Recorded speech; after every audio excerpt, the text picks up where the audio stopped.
Hi, I'm Matt Purver. I lead the Computational Linguistics Lab in CogSci, and I'm going to tell you a bit about the work that we've been doing looking at human conversation and seeing if we can make some sense of it and extract something useful from it. We all spend a lot of our time engaged in conversation with each other, whether it's face-to-face or online.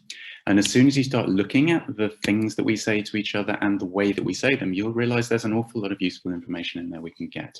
When we talk to other people, we reveal the things that we're interested in. We reveal the opinions that we've got on them, and we reveal the emotions that we associate with them. That means we can find out some really interesting stuff from this if we want to understand those things. But of course, language, it's very flexible, it's very unpredictable. So if we're going to be able to do this by computer, we're going to need methods that can learn from data, learn to identify the patterns of language that go with topics, that go with opinion stating, that go with emotions, and the patterns of language that tell us how one part of the conversation relates to the other. Those are the kind of methods that we've been working on in the lab, and we've been applying to lots of different problems over the years. So we use natural language processing and machine learning to try and learn those kinds of patterns from appropriate data so that we can then discover what it is that we're looking for. Here's one example from recent work. One of our MSc students, Tom Tabak, was interested in mental health and well-being. And he pointed these kinds of methods at data sets where you can learn to recognize the language associated with depression. It's not accurate enough to study kind of individual cases, but it's then accurate enough if you pointed at a large data stream, something like everything that people say on Twitter in the UK, to tell you what's going on with average population levels of depression. And you can find out some interesting and maybe unintuitive things. Tom found that in the run-up to Christmas and over Christmas Day, levels of depression rise really noticeably.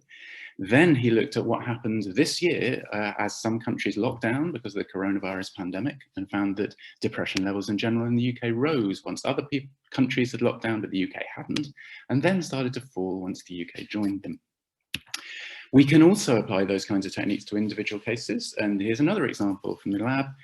One of our PhD students, Shamila Nasri, and she's interested in helping diagnose dementia.